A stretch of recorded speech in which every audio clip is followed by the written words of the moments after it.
You believe effort brings you closer to your desire. I must tell you something far more unsettling. The more you try, the further you push it away. You affirm endlessly. You visualize until your mind aches. You scan the outer world for signs, and yet nothing seems to move.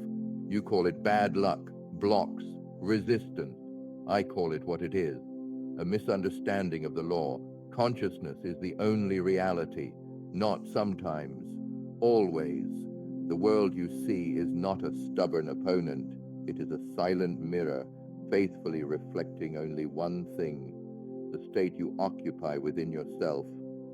So when you struggle, plead and chase, what are you actually assuming? You may say, I am rich, I am loved, I am healthy, but your very effort confesses, I do not yet have it. The mirror listens to that unspoken confession, not your words. Pause for a moment. Ask yourself honestly, am I living from the wish fulfilled, or am I living from the wish still missing? This is the beginning of ending the inner struggle. But to end it completely, you must understand how this invisible mirror of consciousness truly operates. I have said many times, the outer world is nothing more than the visible arrangement of your invisible assumptions. You do not get what you want, you get what you are in consciousness. Imagine you stand before a mirror, frowning, and demand that the reflection smile first. You would call that madness. Yet this is precisely how most of you approach manifestation. You wait for the world to change before you dare to feel different within. You tell yourself, once the money comes, I will finally relax. Once the relationship arrives, I will feel loved. Once my body heals, I will feel whole. But the law operates in reverse. You must accept relaxation now, love now, wholeness now, and the mirror must echo it. If you assume lack, even while chanting abundance, you will meet lack in form. If you assume waiting, even while visualizing fulfillment, your life becomes an endless corridor of waiting. The mirror cannot lie. It only reflects the state you persist in. So the question is not, what am I saying, but what am I silently being? Yet even after hearing this, many of you still experience delay. Why? Because there is a subtler habit, almost invisible, that keeps you chained to time itself. The greatest delay in manifestation is not your desire, nor your past, nor any external force. The delay is your constant need to check if it is working. Every time you look outside and ask, has it happened yet? You secretly proclaim, it has not. Every time you search for signs, you quietly announce, I am still unsure. And the mirror, obedient and impersonal, reflects that uncertainty back as more waiting, more ambiguity, more delay. You say to me, Neville, I affirm 100 times a day. I ask you, from what state are you affirming?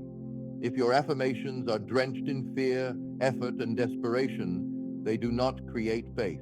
They intensify doubt. The law is not about strain, it is about naturalness.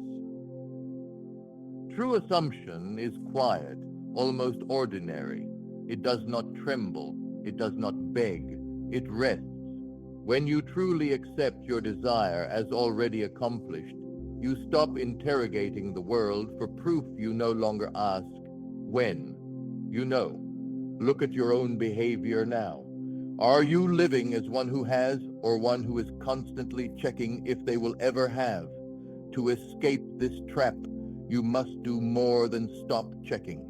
You must learn how to live in such a way that time itself collapses around your assumption. How do you end the delay and collapse time? By moving your sense of when from the future into the present. First, assume the end, not as a strained fantasy, but as a quiet fact. Enter the feeling of it is done as you would slip into a familiar coat. Let it feel natural, not dramatic. Second, release the obsession without a sequence. The outer world is slow, like a shadow following the body. When you stand firmly in the state of fulfillment, events, the bridge of incidents, rearrange themselves around your assumption. From the outside, it looks like time has folded.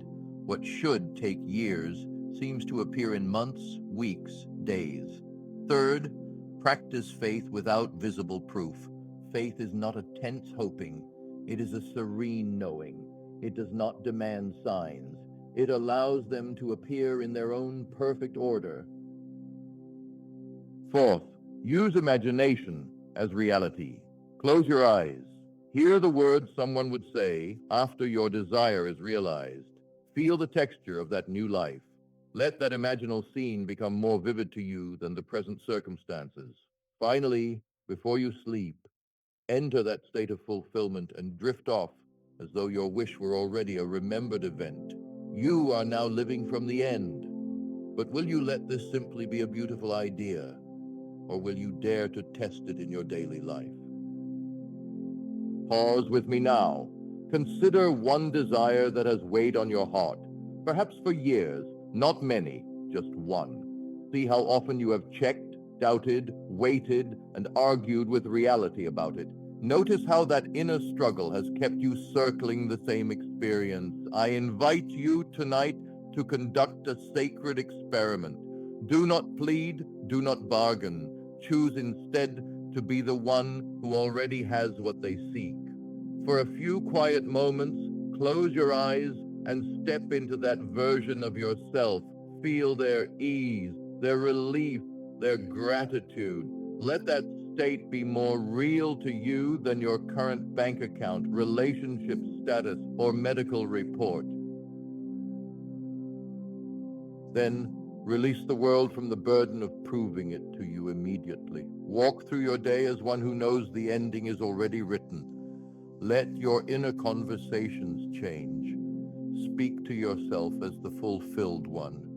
You will find that waiting begins to dissolve.